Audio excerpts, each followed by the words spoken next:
Well, guys, I got another toy here.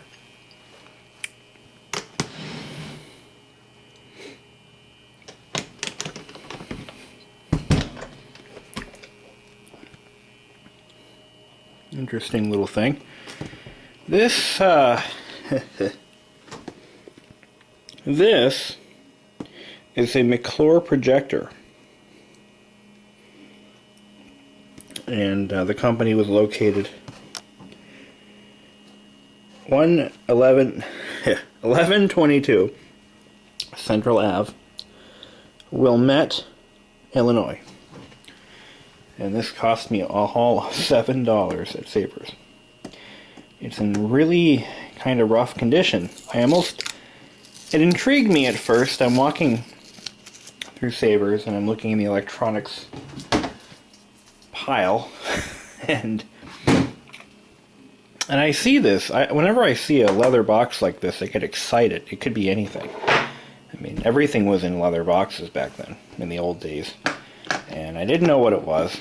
And I'll open it up. And, well, this is what I saw.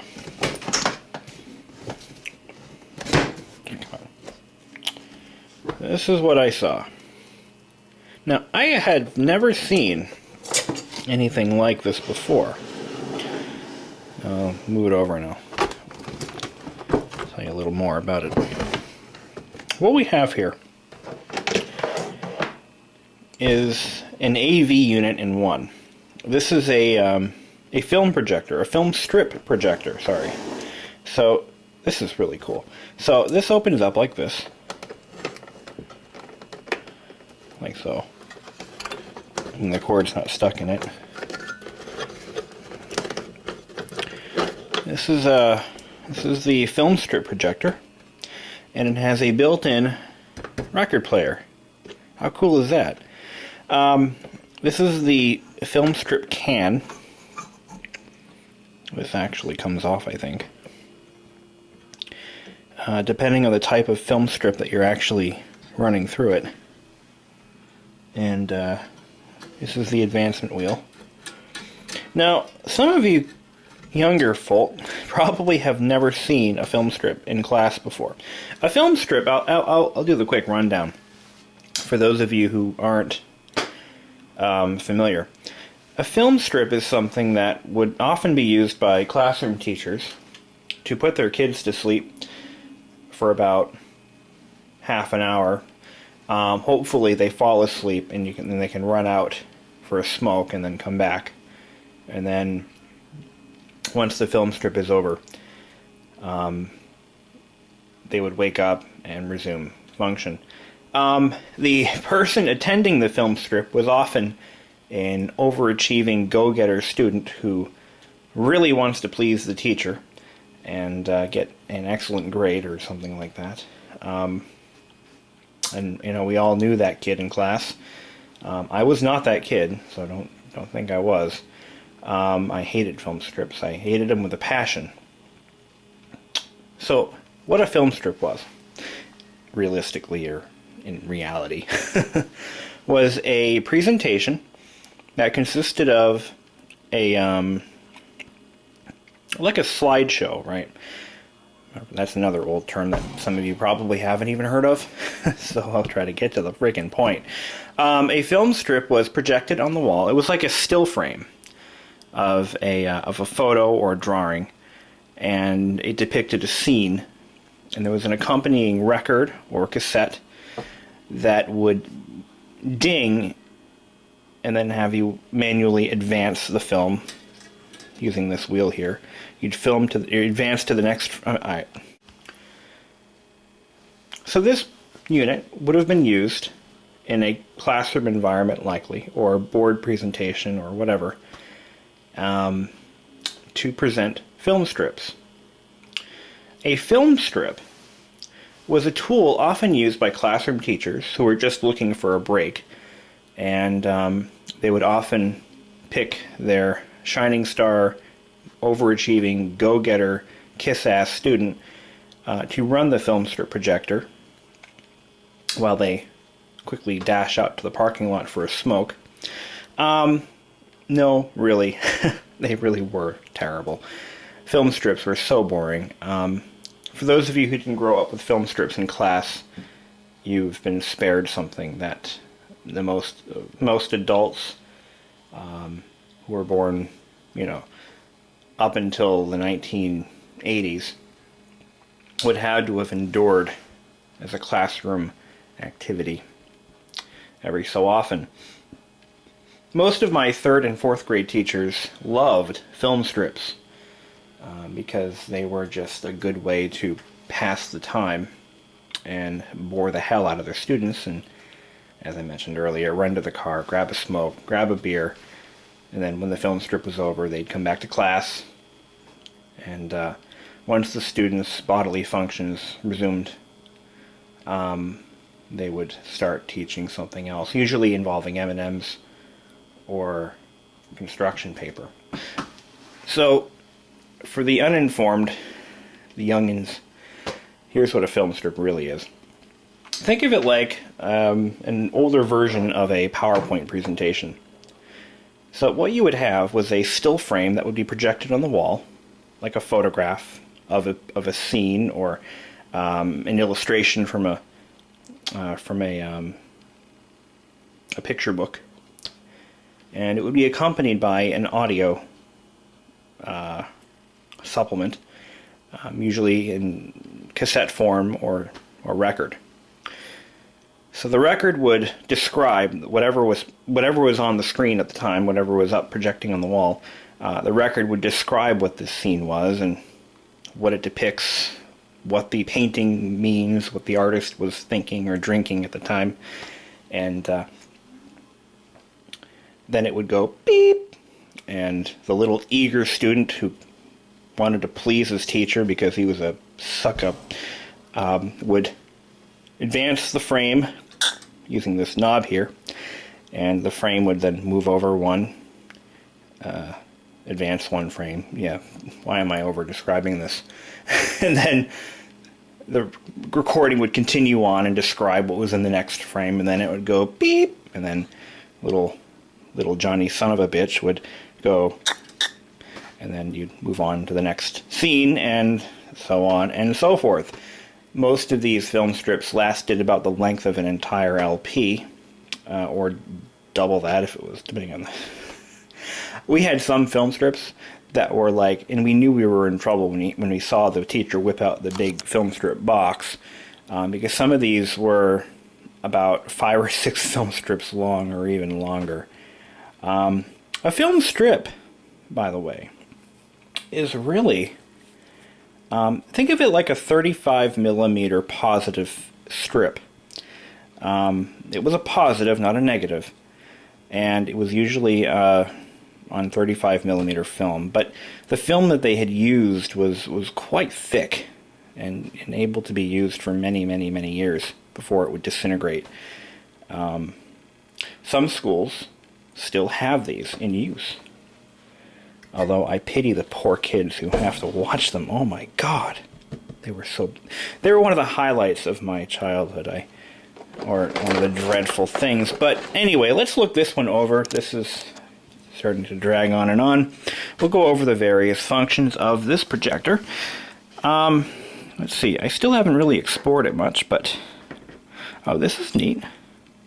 This raises and lowers the projector. This is actually quite cool. I haven't seen one like this before. Most film strip projectors look just like this, only they're more well-bodied and everything. But this took the form of a foot that would raise and lower the unit, and adjustable much like a modern LCD projector would be. This is your frame advance. It has detents every frame. You can feel it. And you can watch this. This is the take-up reel. The film strip take-up end would clip onto here. This canister, not quite sure why it's there and what it's for. I believe this canister is simply just to hold in a couple feet of film strip. Yeah, that's pretty much what it is. And this is basically your film storage box. And then we're going to talk a little bit about what type of environment this particular one would have been used in. Now, this is your focusing knob, just like any projector would have. This particular projector does not have a fan. There's your McClure badge. It's kind of an eerie Stephen King looking-ish badge. Look at that. I like that. It just looks like something out of a Stephen King movie. It looks like the bulb wiring is... No, it's rubber. It's all rubber wiring. And it's all in very bad shape. Really bad shape. This is where the bulb house is. And I believe the term was, in fact, bulb house. We have a magnifying lens, diffusing lens. Now this is where the film would be. This is like the platen, where the film would be shuttled through. Or the stage, actually. That'd be called the stage. You've got a diffusing glass there. Pretty cool. Then this rotates out when not in use. Kind of nice. Now the record player section consists of your typical tone arm. Now this is made of plastic. I was a little shocked. The tone arm is made of plastic. It's kind of cheap feeling. It's all there though. It's in good condition. The needle is still present. Actually, it's a sapphire needle. I don't know if you can see that. Or wait, sapphire red. It's yeah, sapphire, I think. Whoa. See how close up I can get. It's actually there. It's all there. And it is sharp. It's not rusted like I thought it would be. Yeah, it's like a sapphire needle. Red sapphire. But boy, is this a cheap tone arm. It has no weight to it. No adjustment. Here's the turntable itself. Needs some work. Big time. Amplifier section. Projector on or off. Amplifier on or off. Volume knob. There's the other McClure name. Now, I imagine that this, and there's a surprise I want to show you in a little bit. This particular unit would have likely been used in a boardroom. This isn't really your typical, I'm going on a limb here, but I'm saying that this is not your typical classroom style projector and phonograph. This is a portable unit that would have been used likely, like I said, in a boardroom or for use by a traveling salesman, possibly.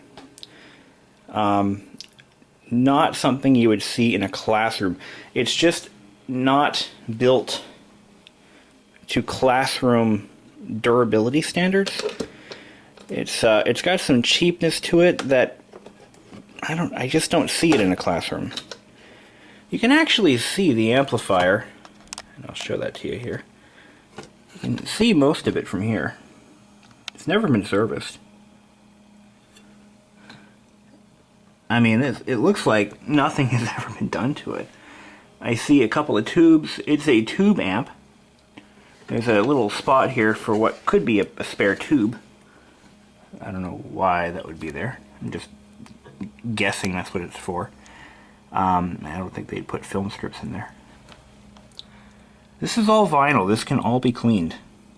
It looks nasty, but it can be cleaned, and it will be. Got our power cord here. Speaker. That's dirty as hell. You got some rust. Oh, didn't do that. Alright, so that covers that mess. Now let's look in here. This is why I bought it. This is the only reason I bought it. I almost didn't buy it. I tested it in the store, knowing full well that you really shouldn't power up a tube amp, especially, or anything from that era, unless you've replaced the capacitors, because you can cause some serious damage. those caps are no good. And you don't know what's going to happen. So I plugged it into a breakered surge protector, and I just listened for any audio. We'll get in that in a minute. This is cool. Look at what I found. There's stuff in here. Stuff from years gone by. 1965 Allstate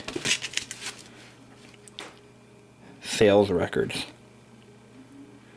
The success story, the training division. So I know this was corporate. The Sandcastle, copyright 1965, Allstate Life Insurance. The Better Life. And there's a whole subset of records here. Let's pull those out. And there's more stuff in there too. Right, here we go. So this was owned, likely, by an Allstate Insurance agent. And it is moldy. And does it reek or not? The upstairs window. Copyright Allstate Insurance. I'm going to go ahead and play this stuff. You're going to hear it all, I promise you. I'm not really worried so much about copyright. I mean, really, do they really care that much about 50-year-old sales materials? I doubt it. Alright. If you stay tuned, you'll hear it all here at BBISHOPPCM's World. The Better Life, Allstate's audio-visual guide. Look at that living room.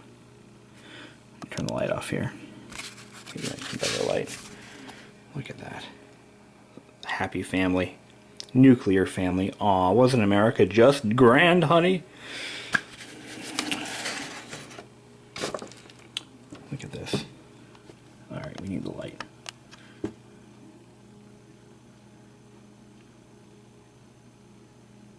This is incredible. This is such a rare find.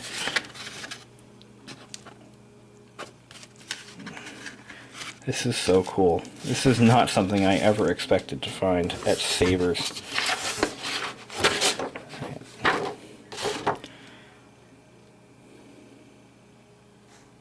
Guess what? Guess how much it sold for new. This is basically a sales flyer for this very unit. Oh, look at that. See, at one point in time, it was popular in American culture to slap a dead eagle on the side of your house. Apparently they put them in their kitchens, too. You can still see them if you drive around neighborhoods that are from, you know, the 50s, 60s, 70s. You'll see dead eagles splattered all over the houses. Apparently, it was an interior decor thing as well. I did not know that. Everyone would congregate in the kitchen. Oh, yeah. There we go. The compact. Look at this. You're a traveling businessman. I make $20,000 a year and I'm the happiest man alive. Now that I've got my McClure sound slide film projector, 61. Come on. This is so cool. This probably hasn't been seen in 50 years. Unbelievable. $115 for this thing in 1965. Let's see what the specs are. 11 pounds. Single frame film strips. Color or black and white. 33.5 and 45. All sizes including 12-inch. 2.5 watt amplifier. 4-inch speaker. 150 watt lamp. AC current. Mar-proof vinyl. Hey. Alright. So this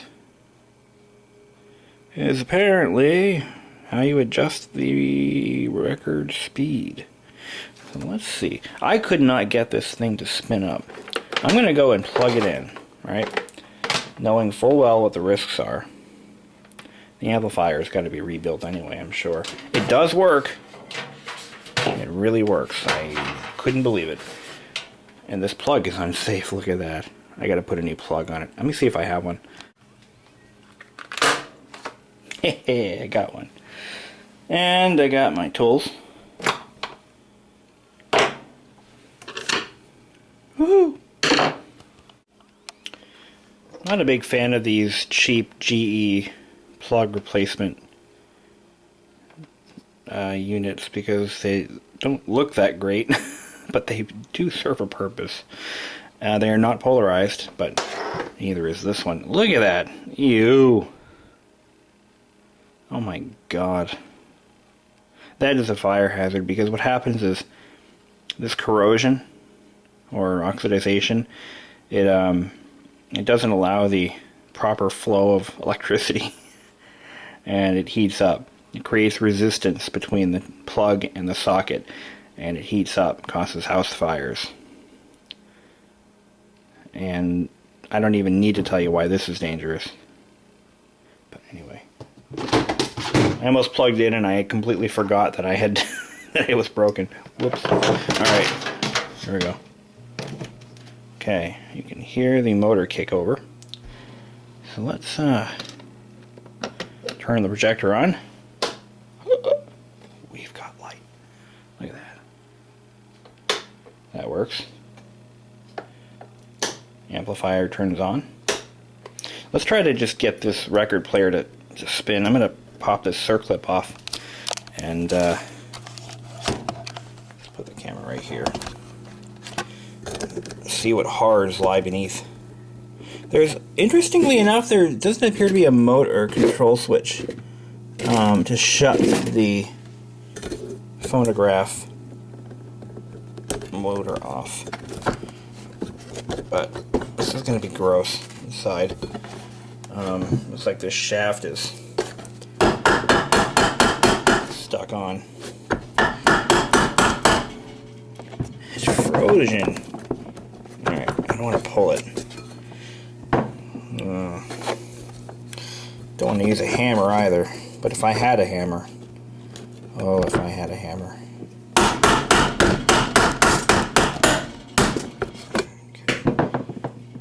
Stuck. The motor is frozen solid. But here is the speed control. I better turn this thing off. The motor is frozen. Here is the motor drive shaft. And oh my god. See, the motor is rubber mounted. See that? So we've got to do some repair work here. Find out why this motor is... Oh wait, no, there it goes. There she goes. Alright, so this can be moved to change the speed. This spring is rusted. Broke. Sad, sad, sad.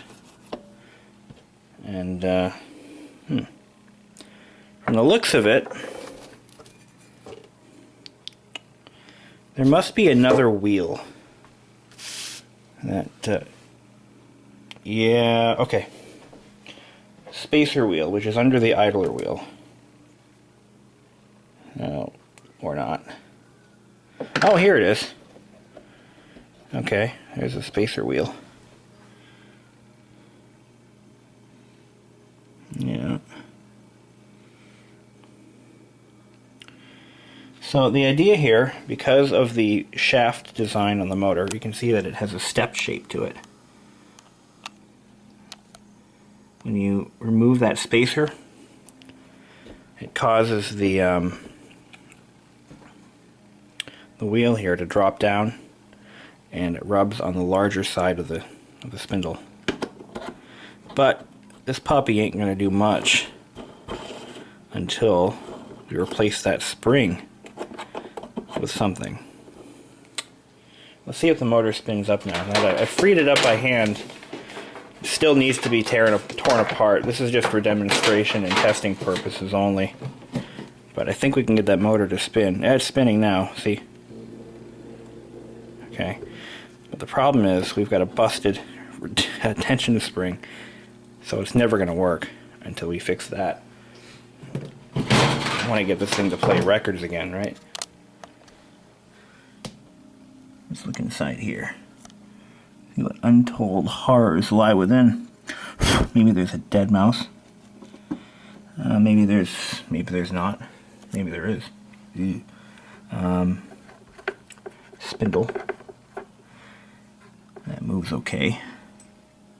This plate should be taken off, sanded down, stripped of all, and painted. And it looks like a shaded pole motor. Pretty simple stuff. Alright. Here's the rim drive idler. Check this out. Ooh. See that? This puppy's living in borrowed time. I might be able to replace this, I'm sure. Or fix it with another piece of rubber, but I don't have one here. So thank God it ain't broken. I was able to jerry-rig the spring to get some tension. Not a lot of tension, but some. Some's better than none. And now that moves like it's supposed to. Should be able to keep tension on this for now. Again, this is just a demonstration, just to see if I can get it to work. Look at that. It's got to be able to move freely to compensate for any bouncing in the rim or any shaft distortion. I'm now going to clean the shaft. Clean the rust off the shaft with a paper towel and alcohol. When you clean rubber like that with alcohol, it actually can make the drying worse. But the rubber is so far gone that it really is kind of hopeless anyway, so I mean, it's just gonna shrivel up and crack a little more soon. But I wonder if it's got some balls. Alright, that's good. Alright. Let's see if this works. Okay. It rotates. That's a positive. It didn't do that before.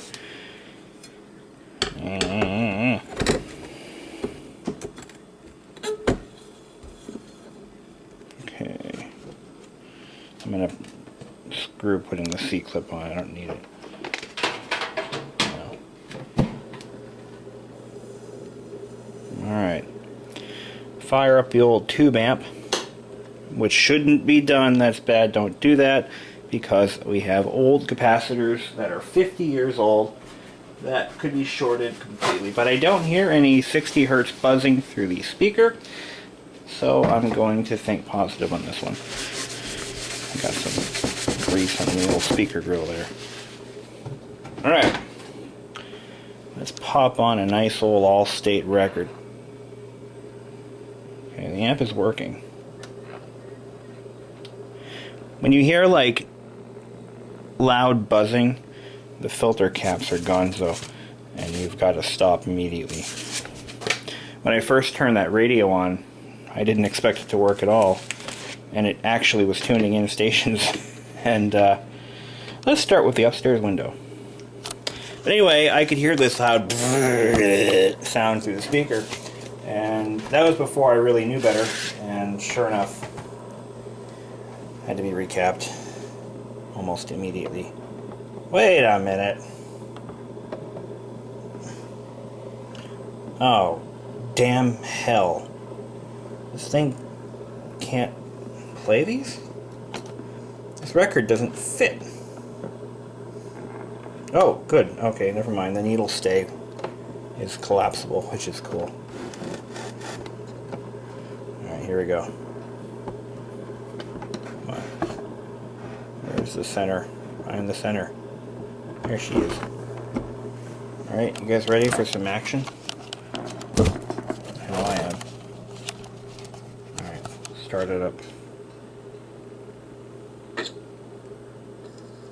Here we go. For the next several months, though, he'll need rest. And he'll have plenty of time to think about that upstairs window next door. And the shutter he never did get around to fixing. There for a while. This man, where you... You know this place, or someplace like it. Once inside, you could tell where you were with your eyes closed.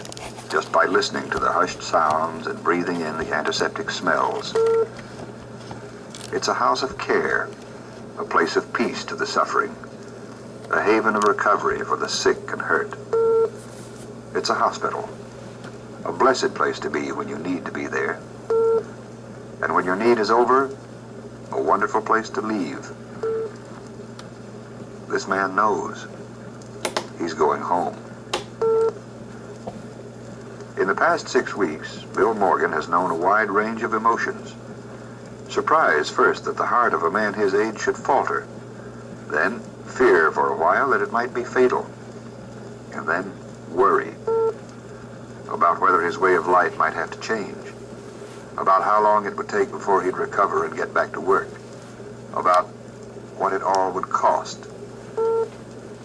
Fortunately, Bill's going to be fine. His doctor tells him he'll be able to handle his job as well as ever. And except for strenuous exercise, he'll be able to carry on pretty much the same as always. For the next several months, though, he'll need rest. And he'll have plenty of time to think about that upstairs window next door. And the shutter he never did get around to fixing. And about a vital lesson he could have learned too late.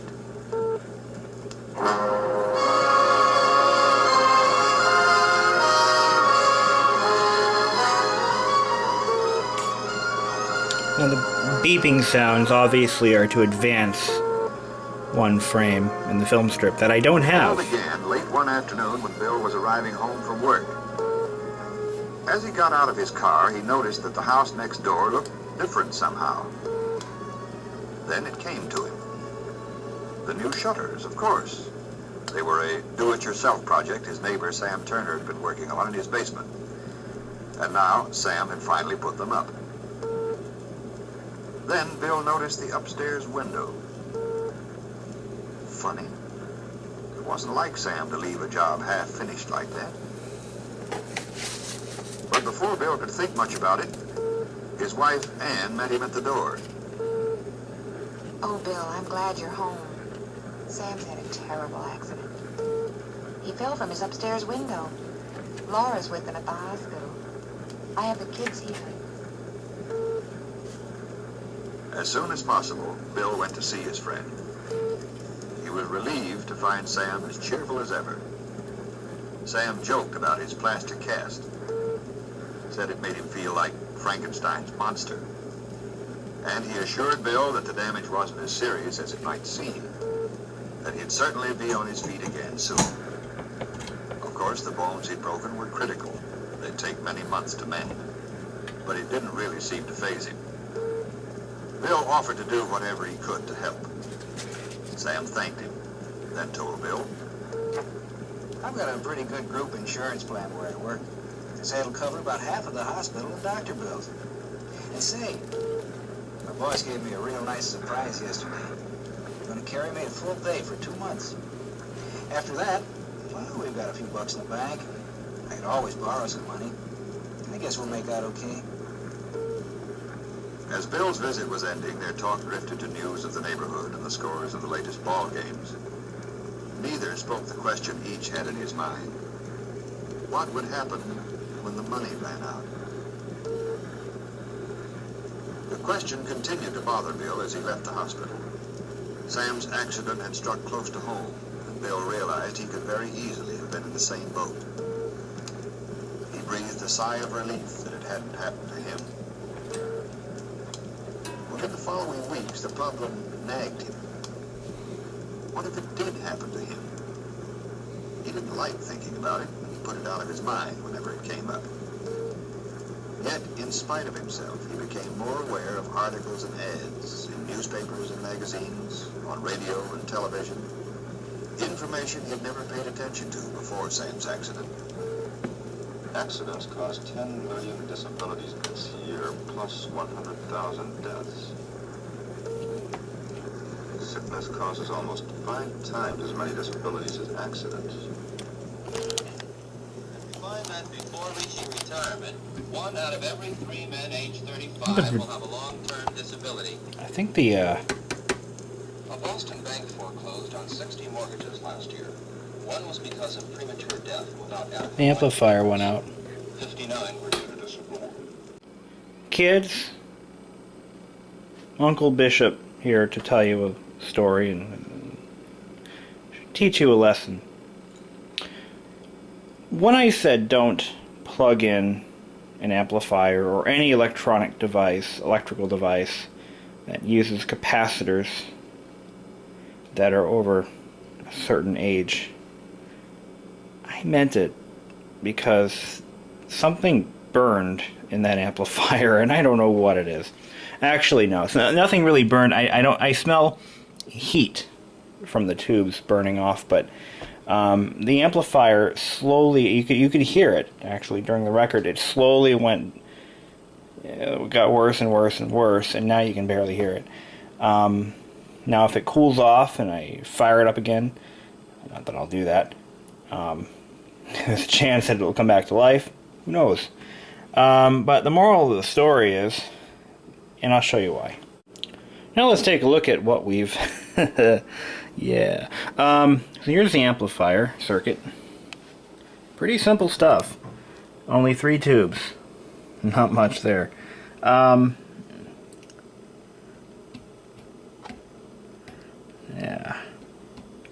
Is that a tube? Or is that just a... I don't even know what... I'm not an electronics guy myself, but I think it's probably like a... What is that thing? I don't know. You guys know what you're talking about. I don't. So we have all these old wax paper capacitors. These are all bad. I don't even have to test them. I just know they're bad. Because they're paper wax capacitors. You don't really need any more info than that. What happens to these capacitors is the paper ages. And I believe the paper is like it's coated in like a metallized paper it's a paper that's soaked in electrolyte, rolled up, and then they dip it in wax. And that paper disintegrates and degrades and goes to hell. And it only takes, they're only good for like 5 years. And these are, almost 50 years old. These are all bad. Every one of them. All junk. I'm glad oh my god. There's another reason why, before you do something like this, you run something like this, as like I had, you really give it a really thorough going over. Here's the power cord. It's cracking. It's cracking, my friends. This is the cord that powers the lamp. Now, I hadn't energized this much, but look at this. Look at that. Look at that. It's just crumbling in my hands. I got bare wire there now. Look at that. Just crumbling. Boom, baby. The main power cord, that wasn't in such bad shape. This one, oh boy. I think you get the idea. It's shot. The rubber has actually disintegrated and aged to a point where it's no better than cloth wiring. Now, I'm going to make you guys think for a minute. If you own a house that was built between, well, a house that has wiring that is this old, this is in your walls, man. The earlier rubber wiring that they used back in the back when they switched from cotton weave wiring, and they went to the first rubber insulated wiring. That stuff, it degrades just like this. It just turns to dust. I wonder how many house fires that starts every year. Now, if this had never been tampered with, it'd be fine. But now that I've got it apart, I have to play with it, right? So back to the amplifier. Each capacitor, we only have like 3, 4 of them. They're all automatically junk. These tubes, they're probably still good. I could hook them up to a tube tester. I know a guy who actually has a real one. But I think they're okay. I don't know much about tube electronics, but I'm going to say these are probably the original ones. GE tubes. There's a tube number. Dirty. Made in the USA. Alright. Alright, guys. I'm sure this amplifier isn't fried, but I knew the risks before I plugged it in. That's the difference. I knew what I was doing. I knew I was going to kill it. But, yeah, anyway. It just makes it more difficult to restore it once I actually have the gumption to do it. I will restore it eventually.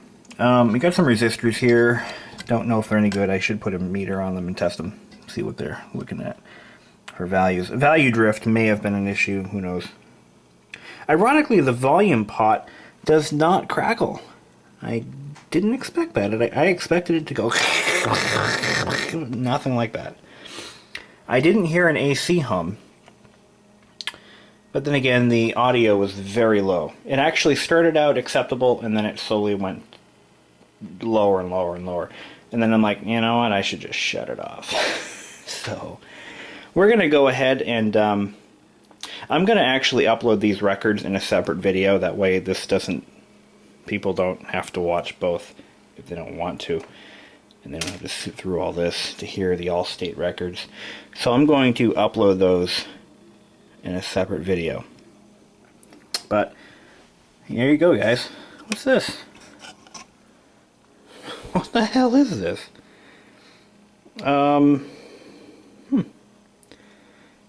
It had been stuck to the speaker magnet. Don't know what it is, don't know where it goes, don't know where it came from. Cotton Eye Joe. It's been torn from something. Probably, oh, I think I know where this goes. It's part of the case. Probably used to hold something. Let's take a look inside the case. Watch out for that arm. I'm gonna just cinch it to its, it's got a little clamp. Okay, so let's look at this box. Now, something had been living in here. There's a lot of insects. A lot of them. Mostly in this corner. There's some water damage. I can smell it. See, there's obvious water damage here. This really needs to be cleaned out. This is disgusting. Wiring needs to be replaced. So let's go over some figures here. Not figures, but just a job estimate, or how can I put this? Like a rundown of what we're going on here. Recap the amplifier. You know, that's actually not a big job. That's easy. It could be carried out in about an hour. Hopefully the tubes are all still good. There's only 2 of them, so if they're bad, swap them out. Done. There's really not much to this amplifier. We've got some resistors. Why not check them? There's a 400 ohm resistor here. It looks like it goes between the... goes into the amplifier circuit. Nope. Where's it coming up? Those yellow wires attached to it. Where do the yellow wires go? Well, it's part of the power supply unit. I thought it might have been there for the motor, but it doesn't appear to be. Okay, so just test all those resistors. If any are bad, replace them. Motor needs to be cleaned and relubricated. That's an easy job. We have to replace this rim drive rubber, and we have to come up with a new spring. That should be fairly easy. Not too difficult. Easy to get to. Speaker. The cone appears to be in one piece. I don't see any drips or tears. That's a good thing. Speaker can stay. Doesn't need to be recombed or replaced. The casework, oh, and all the wiring, power lead, and the lead going to the projector bulb. Gone. Replace it. We have to replace the, no, the needle's fine. Clean up this control panel. This is disgusting. Look at that. That can all be cleaned, made nice and shiny again.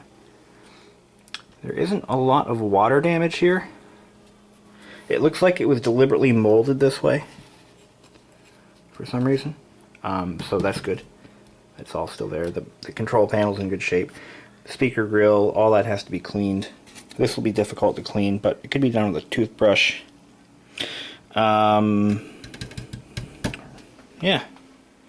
Not really a lot of work, but, you know. The benefit is restoring an antique. And we've got some hardware here that's going to be difficult to clean up because it was chromed. The chrome is gone.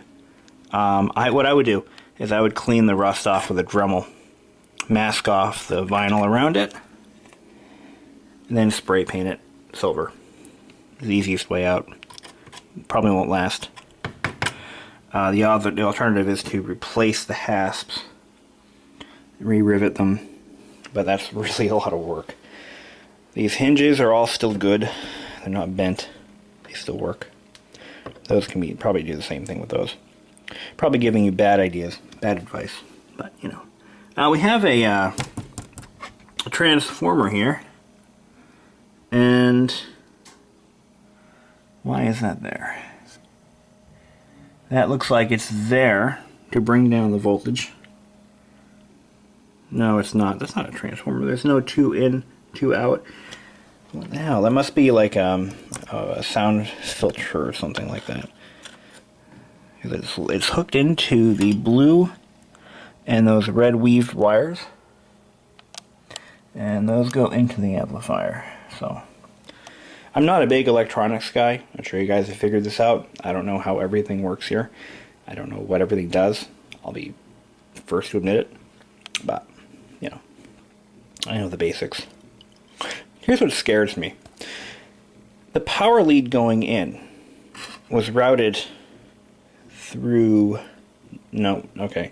The power lead going to the lamp was routed into this jagged metal grill through this disintegrating rubber grommet. Just makes you go, That's just how they did things back then. It worked. What can I say? Well, I'm going to just pop this thing back together, to stick it under the couch or something. Stay tuned. Eventually, when I gotta finish this damn clock first before I start another real project, so that's just still sitting on the wall waiting for me to do something with it. So just stay tuned if I ever finish this or do anything with it at all. But for $7, I couldn't pass up making a video out of it. So have a good time. If I don't make another video until Christmas, enjoy your holidays. Christmas, happy Christmas, Merry Kwanzaa. You got it. I'm tired. It's getting late.